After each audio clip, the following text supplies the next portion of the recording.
Bonsoir à toutes, bonsoir à tous, soyez les bienvenus dans À vos marques sur Sport en France, votre rendez-vous dédié au parasport et à tous les parasports avec cette semaine le foot qui est à l'honneur, bien sûr un rendez-vous de football et un bel événement puisqu'on va parler de la Coupe du Monde de football unifié Special Olympics qui se déroulera à Paris en juillet prochain avec pour parler de ce bel événement à venir trois invités de marque. D'abord Louane Exili Lascari, bonsoir Louane. Bonsoir. On a également Julien Colette, bonsoir Julien. Bonsoir. Directeur général Special Olympics France. Et on a avec nous également le capitaine de l'équipe de France masculine Special Olympics, à savoir Jules Sorbier. Bonsoir Jules. Bonjour. C'est difficile de voir des gens comme ça et d'avoir aussi des moqueries dans ta vie, de savoir aussi que tu as un handicap. Moi, c'est quelque chose qui au début était difficile et aujourd'hui, je le vis très bien avec comment je vis en quotidien.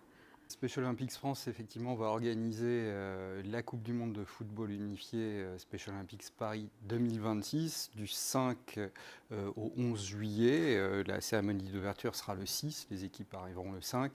La troisième édition parce que le mouvement international Special Olympics a fondé cet événement en 2018 à Chicago.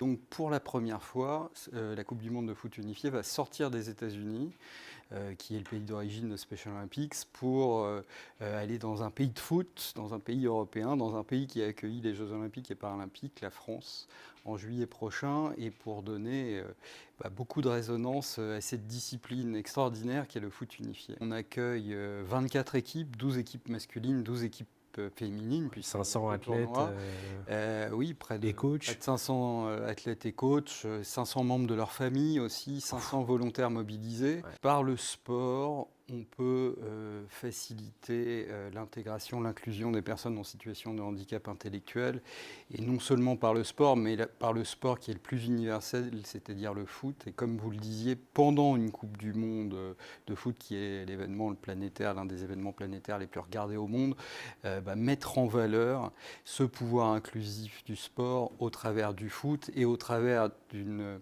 dimension du foot qui est quasiment inconnue, qui est le foot unifié, c'est-à-dire de faire jouer ensemble des joueurs ou des joueuses en situation de handicap et des joueurs ou des joueuses qui ne le sont pas. Je pratiquais le foot quand j'avais 12 ans et j'ai arrêté parce que j'avais des moqueries et ça se passait pas bien.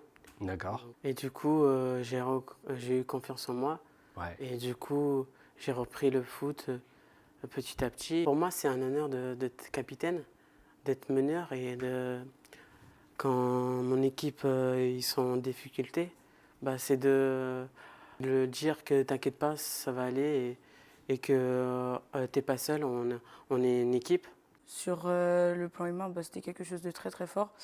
Et de pouvoir partager des moments comme ça, donc avec mes camarades, parce que je ne suis pas la seule à participer, et avec Jules et l'équipe féminine, c'est quelque chose, je pense, qui va être quand même pas mal bien. Et en plus, en juillet, à Charletti, on va faire du foot, ce qu'on aime, et c'est ce qui nous réunit finalement. La billetterie est gratuite. Alors, mais qu'est-ce qu'on...